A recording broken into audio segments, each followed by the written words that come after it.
The late afternoon sun sank low over the Texas plains, turning the river into a ribbon of gold. Dust floated in the air like smoke from some faraway fire, and the air carried that dry, aching stillness that comes after a long summer.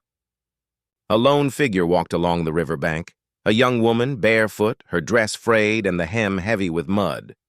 Her name was Eliza Hart, though she hadn't spoken it aloud in days. She had been walking since dawn, her feet blistered, her heart empty.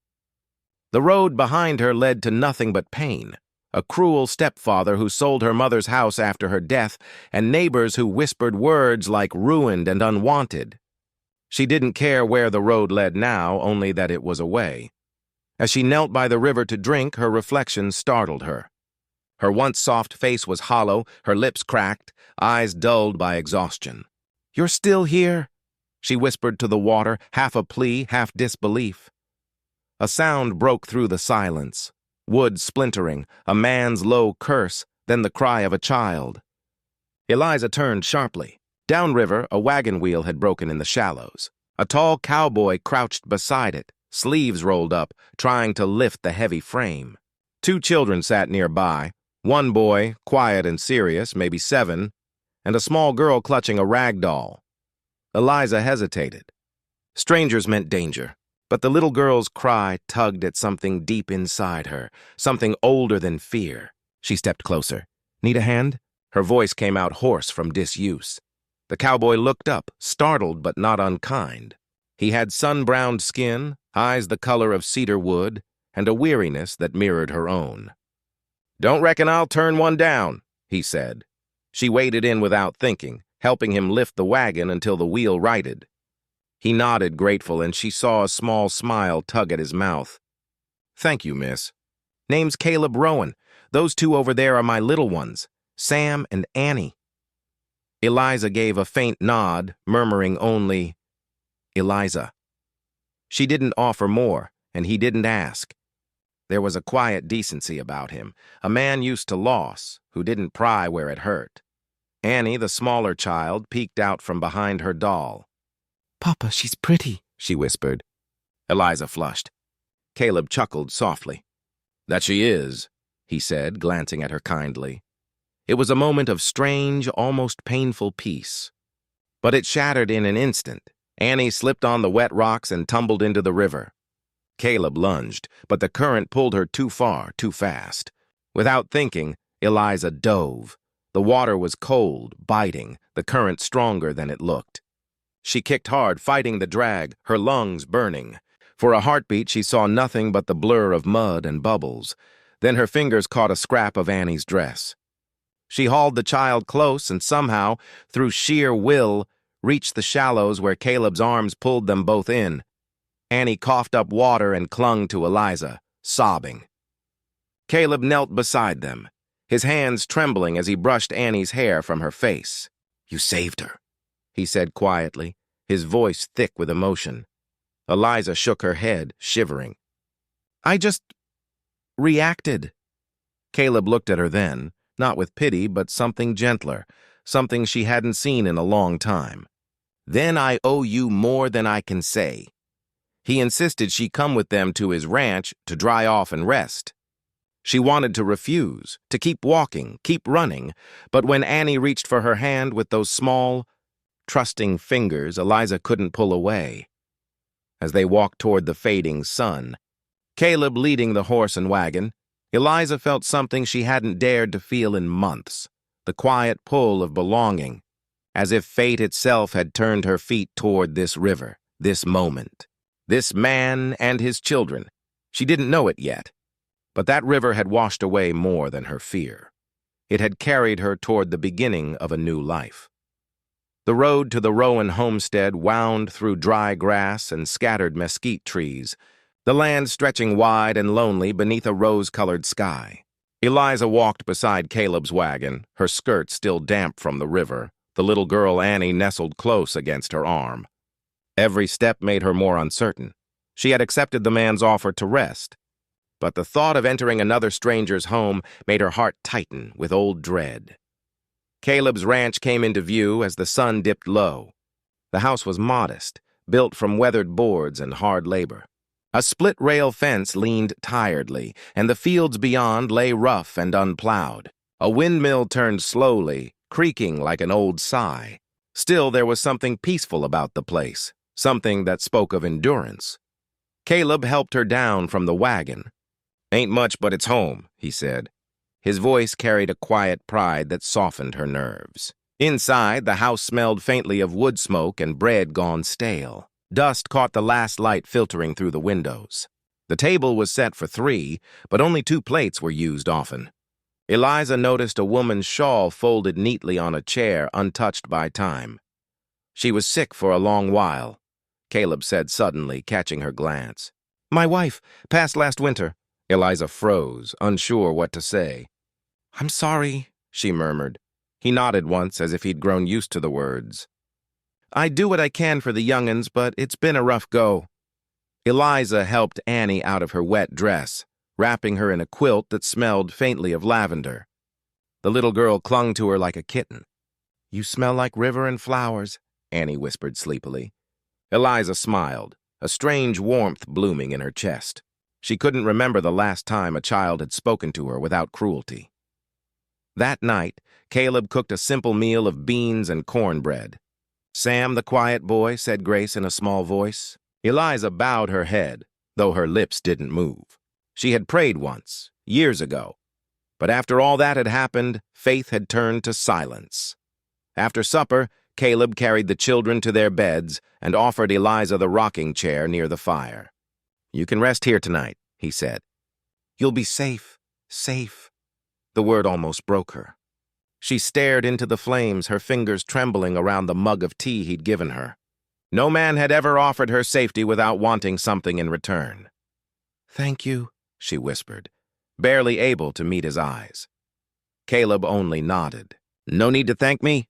You saved my little girl. That's dead enough." When he left her alone by the fire, the quiet of the room pressed around her. On the mantel sat a small wooden horse, clearly hand-carved, its legs uneven but full of care. She traced the rough edges, wondering if Caleb had made it for his son. Her heart ached in a way she didn't understand. Later, as the house fell silent, Eliza lay awake on a cot he'd set up near the hearth. The wind whispered through the cracks in the wall and the fire burned low. She could hear Annie's soft breathing from the other room, and Caleb's steady steps outside as he checked the livestock one last time. It should have been nothing, just a place to rest before moving on. But as she listened to that small rhythm of life, the creak of floorboards, the sigh of the wind, the gentle murmur of the house, Eliza felt something stir inside her that she hadn't felt in years. Belonging, and it terrified her. Because belonging meant she could lose it. Before dawn, she sat up meaning to slip away quietly. But when she looked toward the children's room, Annie had left her doll on the chair beside Eliza's cot, its tiny arms open, as if to say, "Stay." Eliza pressed the doll to her chest and lay back down, her tears falling softly in the dark. When morning came, the ranch was wrapped in mist, and the air smelled faintly of damp hay and coffee. Eliza stirred awake to the quiet sounds of a man already at work, boots on wooden planks, the clink of a bucket, the low murmur of a horse being soothed. For a long moment she simply sat in the rocker near the fireplace, staring into the gray light spilling across the floor. Part of her wanted to slip out unseen.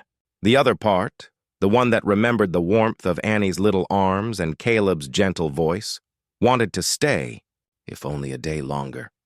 When Caleb returned from the barn, his shirt damp with morning dew, he offered her a small nod. "Mornin', Miss Eliza. There's biscuits on the stove. Hope you don't mind plain fare." She hesitated, then took one, careful not to seem too hungry. The butter melted against the warm bread, and her throat ached from the simple kindness of it. Caleb leaned against the counter, studying her without judgment. "You've a steady hand and a good heart," he said after a moment. "If you'd like to stay on for a spell, I could use the help. Not charity, honest work. Room and board in exchange for tending the young'uns and the house." Eliza blinked, unsure she'd heard right. "You don't know me," she said softly. "No," he agreed. "But my children do. They took to you quicker than a spring rain." That's enough for me. The offer hung between them like sunlight breaking through cloud. She wanted to refuse. She'd learned too well that nothing good came without a price. Yet there was something in Caleb's tone, steady, without demand, that eased her fear. Finally, she nodded. "Just for a little while," she murmured. "Until I can earn enough to move on." Caleb smiled faintly. "Then we'll call it a bargain." Days began to find rhythm. Eliza swept and cooked, learning the kitchen's small secrets, the way the stovetop ran hotter on the left, how Annie liked her eggs soft, how Sam would only eat beans if she told him stories while he ate. The first few meals she burned terribly, but Caleb only laughed, saying, "We'll call it practice. Each evening, she helped the children with chores, feeding chickens, mending torn sleeves, brushing the old gray mare that Annie called Pearl. The children filled the house with a laughter that had been gone too long. Sometimes, when the chores were done, Caleb would read aloud from a worn Bible by the fire. His voice was low and calm, steady as the ticking of the clock. And in those quiet hours, Eliza found her own breath beginning to match the rhythm of the house. But peace, she knew, was a fragile thing. One afternoon, while hanging laundry in the sun, she heard riders passing on the road beyond the fence, men from town. Their laughter carried sharp and cruel. "Did you hear?" one said. "That Hart girl's back around. Poor Caleb Rowan don't know what he's taken in." Her hands froze around the damp sheet. The words cut deeper than the chill wind. She felt the old shame rise like bile, the sting of being judged, of stories twisted until they erased the truth. She almost packed her things that night. But as she sat by the fire, Annie climbed into her lap, sleepy-eyed and trusting. "Don't go," the little girl mumbled. "Papa smiles again when you're here." Eliza's throat tightened. She looked toward Caleb, sitting quietly by the hearth, carving a small horse out of wood. He didn't look up, but his voice reached her gently. "You've done nothing wrong worth running from, Miss Eliza. You've only been hurt. Let that be the past." Something inside her cracked open at those words. No man had ever spoken to her like that, with patience instead of pity. That night, for the first time in years, Eliza slept without dreaming of escape. Maybe this bargain of kindness, she thought, was more than a simple trade of labor for shelter. Maybe it was the start of healing, slow, quiet, and unspoken, but real all the same. The weeks that followed settled into something close to peace. For the first time in years, Eliza knew the rhythm of a home, the scrape of chairs against the floor in the morning, Annie's laughter in the yard, Sam's quiet concentration as he carved little wooden animals beside his father. The ranch was no longer silent. It breathed again, and with it, so did she. Eliza rose early each day to fetch water, her skirts brushing against the tall grass wet with dew. Caleb often joined her in the mornings, wordlessly fixing fences or carrying feed while she hung laundry. They didn't need to talk much. Their silences were easy, yet behind every quiet glance, something unspoken flickered, a trust growing in the shadows of what had once been broken. Still, Eliza lived carefully, as though one wrong step might shatter everything. She avoided town, content to keep her world small and safe. But peace has a way of stirring jealousy, and small towns remember what others wish to forget. It began one afternoon when Caleb sent her to the mercantile with Sam to fetch flour and salt. The town's dusty streets were half empty, save for a few men lounging outside the saloon and two women gossiping near the well. Eliza felt their eyes on her the moment she stepped off the wagon. Whispers pricked her ears like thorns. "That's her, isn't it?" The Hart girl. "Heard she ran off from her stepfather's place after bringing shame on the family. Now she's playing house with that widower. Lord have mercy." Eliza's face burned. Sam tugged at her sleeve, sensing her tension. "Miss Eliza?" "It's nothing," she whispered. But her hands trembled as she paid for the goods. The merchant's wife wouldn't meet her eyes. On the way back, she sat stiff beside Sam, the wagon wheels rattling over the dirt road. By the time they reached the ranch, she'd made up her mind. She would leave before sunrise. That evening, she folded her few belongings quietly. The small comb her mother had given her, a faded shawl, the doll Annie had forgotten once on her cot. Each item seemed to whisper, "You'll only hurt them by staying." When Caleb came in from the barn, he found her by the doorway, shawl around her shoulders. "You're leaving," he said, his voice low but steady. Eliza's throat tightened. "It's better this way. People are talking." He stepped closer. "Let 'em talk." "They don't know you." She shook her head, unable to meet his eyes. "You don't either." For a long moment, neither spoke. The fire crackled softly, filling the silence. Then Caleb said, "You think I don't see the truth? You came here broken, but you've done nothing but give this house back its light. You saved my daughter's life, Eliza. You've given my children reason to laugh again. What they say out there don't mean a thing to me." Tears welled in her eyes. "You don't know the things people said back home, the things I've done just to survive." "I don't need to know," he said simply. "The person you are now, that's the one I see." His words hit her like sunlight breaking through storm clouds. For so long she had lived waiting for judgment, expecting cruelty. But Caleb's calm, unwavering kindness disarmed her in a way nothing else could. That night she didn't pack her bag again. Instead, she sat by the children's beds until they drifted to sleep. Annie's little hand rested in hers, small and trusting. Eliza gazed at her face in the flickering lamplight and felt something shift deep inside, something she hadn't allowed herself to believe in for years. She wasn't the shame they whispered about. She wasn't the broken girl who ran away. Here, in this quiet ranch house at the edge of nowhere, she was becoming someone new, someone worth staying for. The summer days grew longer, softer. Warm winds carried the scent of sage through the open windows, and sunlight pooled across the worn wooden floors of the Rowan house. For Eliza, each sunrise no longer meant survival, it meant purpose. Her life fell into a rhythm that felt almost like belonging. At dawn, she lit the stove and baked bread, sometimes too hard, sometimes too soft, but Caleb always ate it with the same quiet satisfaction. "Getting better each day," he'd say, and though she rolled her eyes, she couldn't hide her small smile. The children followed her everywhere now. Annie trailed her into the garden, humming tunes Eliza half remembered from her own childhood. Sam, shy but observant, helped her fix the chicken coop, surprising her with his quiet strength. In their laughter and small quarrels, she learned something she had never known before, that love was not always grand or loud. Sometimes it was the way Sam left the best biscuit for her at supper, or how Annie slipped her hand into hers when crossing the yard.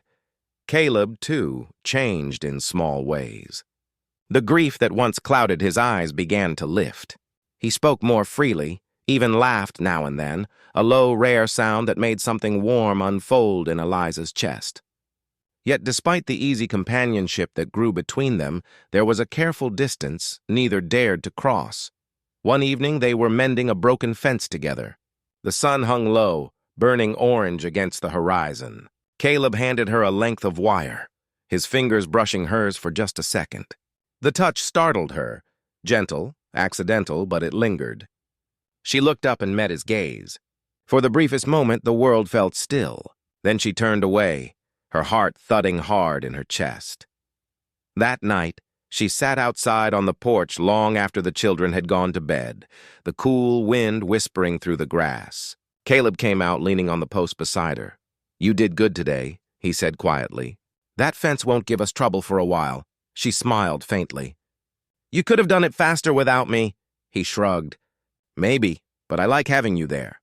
The silence between them wasn't awkward. It was heavy with things unspoken. Eliza didn't know how to name the feeling that grew each day, the way his nearness steadied her, or how his kindness scared her more than cruelty ever had. Because kindness made her want things she'd long ago taught herself to stop wanting. The next Sunday, Caleb insisted they all go to town for the church gathering. Eliza hesitated, remembering the whispers, but Caleb's steady look gave her courage. "You belong there as much as any of them," he said simply. She wore a simple blue dress Annie had found in a chest and mended herself. When they arrived, conversation quieted for a moment. People looked, some curious, some disapproving, but Caleb didn't waver. He walked beside her, one hand resting lightly at her back as if to say, "I'm here." By the end of the service, a few neighbors offered polite nods. It wasn't much, but it was enough. That evening, as they rode home, Annie fell asleep against Eliza's shoulder. The little girl stirred once and murmured, "Mama?" before drifting back to sleep. The word froze in the air like a prayer she wasn't ready for. Eliza's throat tightened. She held Annie a little closer but couldn't bring herself to respond. Later, when Caleb carried the children inside, Eliza stood alone on the porch, trembling. When Caleb returned, she whispered, "She called me Mama. I'm not her mother." He looked at her for a long time, then said softly, "Maybe not by blood, but children know love when they feel it." Eliza turned away, tears stinging her eyes. "I can't replace what she lost." "You don't have to," he said. "Just be who you are." That's enough, but she wasn't sure. As she lay awake that night, she wondered if she was strong enough to love them fully, without the certainty of staying, without the right to be theirs, and yet, in her heart, the truth was already taking root. She did love them, so deeply it frightened her. The air felt strange that afternoon, too still, too heavy. Clouds gathered over the distant hills like bruises forming on the sky. Eliza stood on the porch, her hands damp with flour, watching the horizon darken. She had lived long enough to know the look of a storm coming fast. Inside, Caleb was repairing the hinges on the back door while Sam and Annie played quietly near the hearth. The house felt smaller as the wind began to rise, rattling the windows and howling through the cracks. "Best get the animals in," Caleb said, grabbing his coat. "This one's going to be bad." "I'll help," Eliza replied before he could protest. Rain started to fall as they ran toward the barn, fat drops striking the earth with the promise of more. By the time they reached the pen, the sky had turned the color of lead. Thunder rolled low across the plains. Caleb moved quickly, herding the horses inside, while Eliza tried to coax the terrified chickens into their coop. Then came the flash, lightning splitting the sky like a whip. The crack was so loud it shook the ground. Pearl, the old mare, spooked, kicking at the stall. Without thinking, Eliza ran to calm her. "Careful!" Caleb shouted, but the wind swallowed his voice. The mare's wild eyes rolled white, but Eliza moved slowly, murmuring softly until the animal stilled. Her own heart thundered in her chest. For a moment, the storm outside and the storm inside her felt one and the same, fierce, relentless, unstoppable. By the time they finished securing the barn, the rain came in sheets. They ran for the house, soaked through, their boots heavy with mud. Inside, the fire had nearly gone out. Sam and Annie huddled together under a quilt, wide-eyed but safe. Caleb checked the windows while Eliza stoked the fire back to life. The wind shrieked outside, rain hammering the roof like fists. Annie whimpered. Eliza knelt beside her, wrapping the child in her arms. "It's all right, sweetheart," she whispered. "The storm can't hurt us in here." But when thunder cracked again, Annie buried her face against Eliza's neck, trembling. Without thinking, Eliza held her tighter, shielding her with her body. She felt the small heartbeat against her own chest. Fragile but alive, hours seemed to stretch endlessly. When the worst had passed, the rain softened to a steady drizzle. The children finally fell asleep near the fire, curled like kittens. Caleb set down his tools and sank into the chair opposite Eliza. They were both drenched, exhausted, yet unable to look away from each other. "You've got a brave heart," he said quietly. "Didn't hesitate once out there." Eliza gave a small, shaky laugh. "If I'd had time to think, I might have." Caleb leaned forward, elbows on his knees. The firelight flickered across his face, strong, weathered, kind. "You keep saying you don't know how to be a mother," he said. "But I just watched you calm a frightened child and a horse in the same breath. That's more mothering than most can manage." Her throat tightened. She looked down, twisting her hands together. "I don't know what I'm doing, Caleb. I'm just trying to keep them safe. I'm trying not to break anything that's already whole." He reached across the small space between them, his hand warm and steady as it covered hers. "You're not breaking anything," he said softly. "You're mending it. You've been mending us since the day you stepped into that river." Eliza felt her tears spill before she could stop them. "I don't know how to be a mother," she whispered, voice trembling. Caleb's eyes softened, and for a long heartbeat he simply looked at her. No pity, no hesitation, only quiet truth. "Then just love them," he said. "They're already yours." The words struck through her like lightning, sharp, brilliant, undeniable. All her life, she had been running from love, thinking it belonged only to those who'd earned it. But here, in this small house battered by rain, a man was telling her it had already found her. She bowed her head, letting the tears fall freely. "I don't deserve them," she said. Caleb's voice was rough with emotion. "Maybe none of us do, but they deserve you."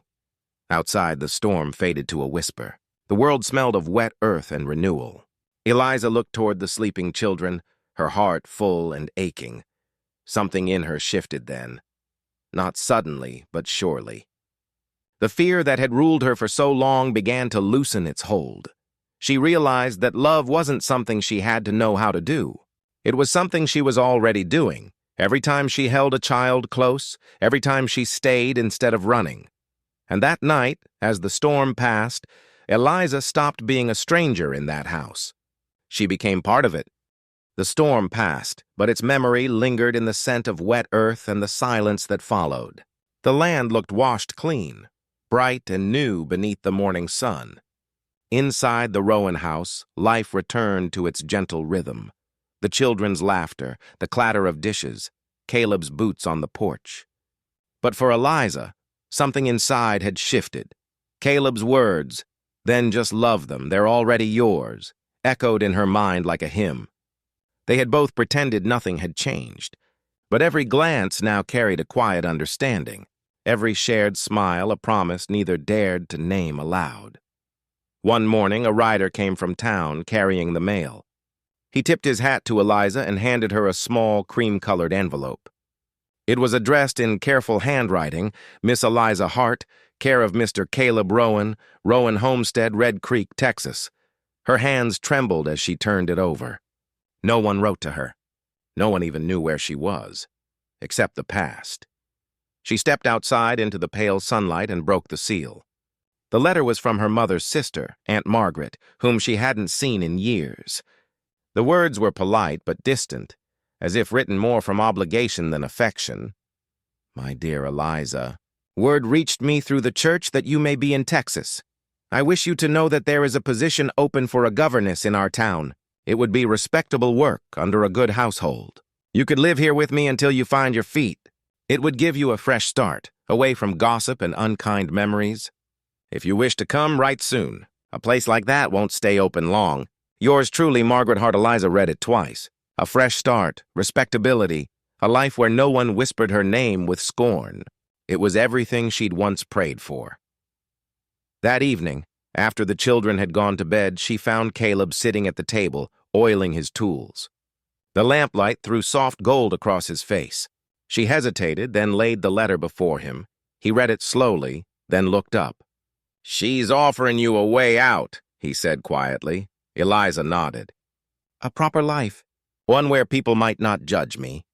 Caleb was silent a long moment. Then he said, "If that's what you want, I won't stop you." The steadiness in his voice hurt more than anger ever could. She wanted him to tell her to stay, to say she belonged here, but Caleb was too decent for that. He wouldn't cage what he cared for. Later that night, she sat by the window, staring out at the moonlit fields. She could hear the faint creak of the windmill, the rustle of the cottonwoods by the river. Inside, the house breathed softly. The home she'd helped keep warm, the family that had come to feel like her own. In the children's room, Annie stirred in her sleep and murmured, "Mama." The word pierced her heart. She walked quietly to their bedside, brushing a curl from Annie's forehead. Sam slept beside her, his hand clutching the little wooden horse Caleb had carved. Eliza looked at them, and the letter felt heavy in her pocket, like a door back to the life she thought she wanted, but one that would mean closing this one forever. At dawn, she took the letter outside. The world was still, the fields wrapped in gold mist. She struck a match and held the paper to the flame. The edges curled black, the words turning to ash. The wind carried them away, scattering them across the land she'd come to love. When she turned back toward the house, the sight of it took her breath away. The porch where Caleb read stories, the window where Annie watched for her return, the smoke rising from the chimney like a promise. This wasn't the life she had dreamed of. It was better. It was real. That morning, when Caleb came in from the barn, he saw her kneading dough at the counter, her sleeves rolled up and a quiet smile on her face. "Letter settled?" he asked. Eliza looked up, flour dusting her cheek. "It's gone," she said softly. "And so is everything I thought I was running from." Caleb nodded, his eyes holding hers a little longer than before, and for the first time in years, Eliza felt not like a guest in someone's home, but like a woman who finally knew where she belonged. The days that followed were bright and still, as though the land itself was at peace again. But peace in Red Creek was fragile, especially for a woman with a past like Eliza's. For months she had kept her head down, content to live quietly on the Rowan Ranch. Yet word travels fast in small towns, and whispers travel faster. It began one Saturday when Caleb took the children and Eliza into town for supplies. The air was warm, thick with the scent of dust and horses, and the main street bustled with wagons and chatter. Eliza had not been to town since the night she arrived, half drowned and terrified. At first, everything seemed fine. Annie clutched her hand, skipping along happily, and Sam carried the list of things they needed. Caleb walked beside them, steady and protective as always. But when Eliza entered the general store, a sudden hush fell over the room. Mrs. Harland, the storekeeper's wife, gave her a cold, assessing look before leaning close to another woman and whispering something behind her gloved hand. A few heads turned. Eliza felt the familiar sting of shame crawl up her neck. She pretended not to notice, busying herself with choosing fabric for Annie's new dress. But when she brought the bundle to the counter, Mr. Harland's polite smile faltered. "Cash only, Miss Hart," he said stiffly. Eliza blinked. "Of course. But Caleb, Mr. Rowan has an account here." He cleared his throat. "Aye, he does. But I'd rather not mix his credit with visitors." The humiliation burned deep. Before she could speak, Caleb stepped forward, his voice low and hard as flint. "She's no visitor, Harland. She's part of my household. You'll put it on my account." Harland swallowed and nodded quickly, ringing up the items without another word. The women nearby fell silent, pretending to browse, though their ears strained to catch every word. Eliza kept her eyes down as they left the store. Once outside, she pulled her hand from Caleb's and walked ahead, her heart pounding. He caught up easily. "You don't have to let them do that," he said. She stopped, turning to face him. "You don't understand. I've lived through this before, the stares, the whispers. People never forget a woman's shame even when it's not her fault." Caleb's jaw tightened. "Then they'll have to learn to forget." That night, when they returned home, the silence between them was heavy. Eliza sat on the porch while the children slept, the sky spread wide with stars. She thought about leaving again, about sparing Caleb and the children the gossip that followed her like a curse. But just before dawn, there was a knock at the door. It was Pastor Warren, a kind man with weathered hands and tired eyes. He stood awkwardly, hat in hand. "Miss Hart," he said gently, "I heard what happened in town. Some of the ladies have been talking." Eliza's stomach twisted. "I'm sure they have." He hesitated, then said, "The church picnic's tomorrow. I'd like you and the Rowan family to come. Let folks see you for who you are, not who they say you were." She looked at him in disbelief. "You'd have me there? Knowing what they whisper?" The pastor smiled faintly. "They whisper about everyone, Miss Hart, but good deeds speak louder than gossip." When he left, Caleb found her still standing in the doorway, uncertain. "We'll go," he said quietly. The next afternoon, Eliza arrived at the church meadow in her plain blue dress, Annie's hand in hers. Every head turned, but this time Caleb didn't hang back. He walked beside her, his hand resting at her back, his expression calm and unashamed. The whispers came, "Yes," but then Annie tugged at Eliza's sleeve and said loudly, "Mama, can we get pie?" The word hung in the air. "Mama!" And something in the crowd shifted. Mrs. Harlan's gaze softened. Someone smiled. The tension thinned, like clouds breaking after rain. Eliza's throat tightened, but she forced a smile and nodded. "Yes, sweetheart," she said. "Let's get some pie." As the day went on, laughter and sunlight filled the meadow. The children ran free. Caleb spoke easily with neighbors, and Eliza felt, for the first time in years, like she wasn't fighting to exist. By evening, when they rode home, Caleb looked at her and said, "Told you, folks can learn." Eliza smiled, watching the sunset spill across the hills. "Maybe," she said softly. "But even if they don't, I'm done hiding." And in that moment, she knew the reckoning had come. Not from the town's judgment, but from her own heart, finally laying down its fear. The weeks after the church picnic were quiet and golden, filled with the gentle rhythm of summer on the ranch. The land stretched wide and peaceful, the wheat swaying like waves beneath the Texas sun. Each morning, Eliza rose before dawn to bake biscuits, her hands working easily beside Caleb's as he brewed coffee. The air between them was no longer tense. It was warm, familiar, and full of something unspoken. Since that day in town, things had changed. People greeted Eliza differently now. Mrs. Harlan even brought her a basket of peaches as a thank you for helping with the church supper. The gossip had quieted, not vanished, but softened. And Eliza herself was changing too. The fear that used to sit heavy on her chest was lifting. She smiled more easily, laughed with the children, and walked into town with her head held high. Yet one thing still scared her, the feeling that grew stronger every time Caleb looked at her like she was already home. One evening, after the day's work was done, Caleb invited her to ride with him to the far ridge where the pasture met the horizon. The children stayed behind with Mrs. Fletcher, their neighbor, and the two of them rode side by side in silence as the sun dipped low, setting the sky ablaze with orange and rose. When they reached the ridge, Caleb dismounted and helped her down. Below them, the land spread out in every direction, endless and alive. The cattle grazed in the distance, and a soft wind carried the scent of sage and dust. "It's beautiful," Eliza whispered, shading her eyes. Caleb nodded. "Ain't it? My pa used to bring Ma up here. Said it reminded her why they stayed through every dry season." They stood quietly, the kind of silence that felt full instead of empty. Then Caleb turned toward her, his hat in his hands, eyes steady but nervous. "Eliza," he began, his voice low and sure, "I've been thinking a lot about what you said the night of the storm. About not knowing how to be a mother." Her heart skipped. "Caleb," he shook his head gently, "let me finish.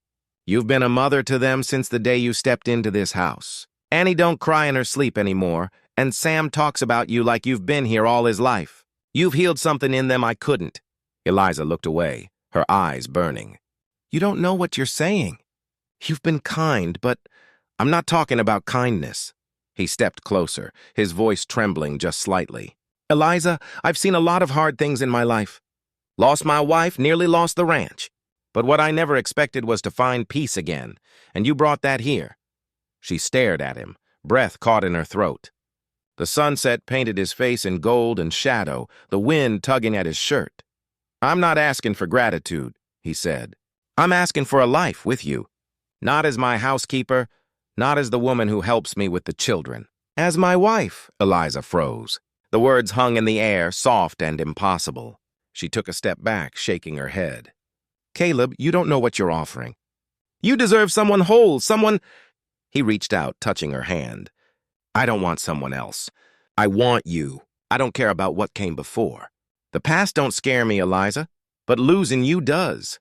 Her lips trembled. For so long, she'd believed love was something she wasn't allowed to have, something meant for better women, cleaner histories. But the look in his eyes was steady, patient, certain. "You're not broken," he whispered. "You're just carrying scars where your heart's been strong." Tears blurred her vision. "And if I say yes?" she asked softly. He smiled, slow and warm. "Then we build something real. Together." The wind swept around them, carrying the scent of wildflowers and rain.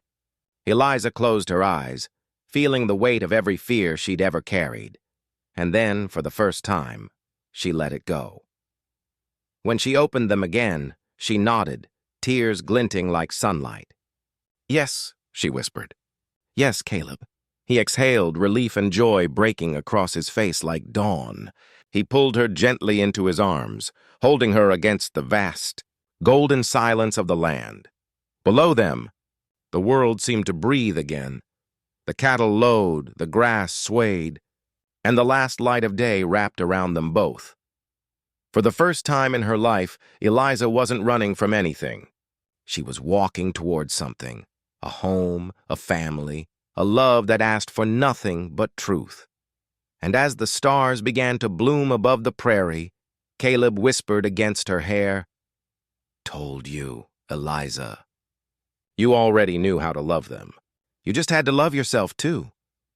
The wedding was small, quiet like everything Caleb and Eliza shared. It was held beneath the cottonwood tree behind the Rowan house, the same tree where Annie liked to play and Sam had carved his initials. The air smelled of summer and sun-warmed hay. Pastor Warren stood with his Bible open, his voice gentle as he read the vows. Caleb looked handsome in his clean white shirt and dark vest, his hat set neatly on the porch rail. Eliza wore a simple cream dress she'd sewn herself, its hem brushing the soft grass. Annie stood beside her, holding a bouquet of wildflowers, and Sam fidgeted proudly at Caleb's side, trying to look grown. When Pastor Warren asked if Caleb took Eliza to be his wife, his voice didn't waver once. "I do," he said, eyes never leaving hers. And when it was her turn, Eliza hesitated only for a heartbeat.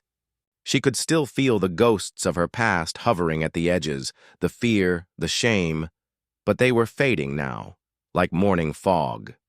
She smiled softly and said, "I do." The children clapped as Caleb took her hand. He didn't kiss her right away, just held her fingers like something precious, something he'd waited a long time to find.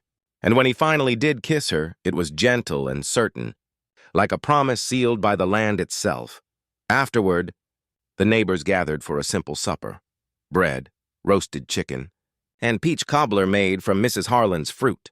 The same woman who once refused to speak to Eliza now handed her a slice with a smile. "Welcome home, Mrs. Rowan," she said.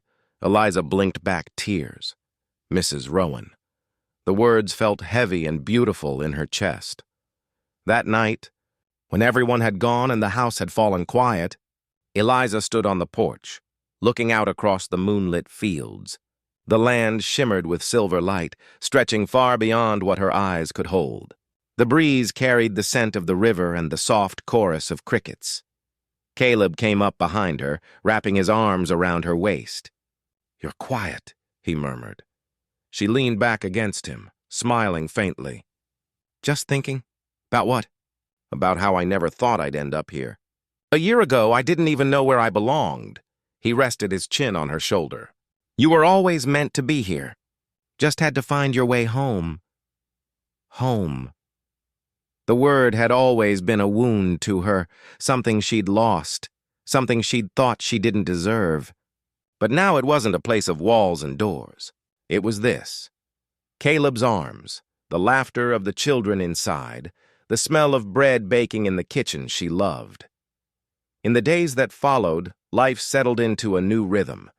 Annie took to calling her mama without hesitation, and Sam, quiet, serious Sam, brought her wildflowers from the creek every morning, insisting they looked like her. She taught Annie how to braid her hair and showed Sam how to mend his torn shirt. Every small act felt like a thread stitching her heart to theirs. Caleb worked the land, and sometimes Eliza joined him in the fields, her skirts dusted with gold and her laughter echoing in the wind. They didn't have much, but everything they did have was earned and shared. One evening, as the sun sank low and painted the world in honey light, Eliza stood by the fence watching Caleb with the children. He lifted Annie high above his head, her laughter ringing across the meadow. Sam tried to lasso the fence post, missing again and again, until Caleb knelt beside him to show him how. Eliza's throat tightened.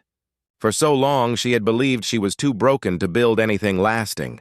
But here, under the endless Texas sky, she saw what love had made from the pieces. A home built not from walls, but from faith, forgiveness, and gentleness. Caleb looked up, catching her watching, and smiled that slow, quiet smile she'd come to love. "You look like you belong there," he called. She smiled back, tears glimmering in her eyes. "I do," she whispered. The wind stirred through the grass, carrying the sound of laughter and life across the plains. And for the first time in her life, Eliza didn't feel like she was standing on the outside looking in. She was in it, woven into the land, the family, the story she never thought she'd have. The girl who once said she didn't know how to be a mother had become one, not by blood, but by love. And as the stars began to bloom above their little home, Eliza whispered to the quiet night, "Thank you," because now she truly was home.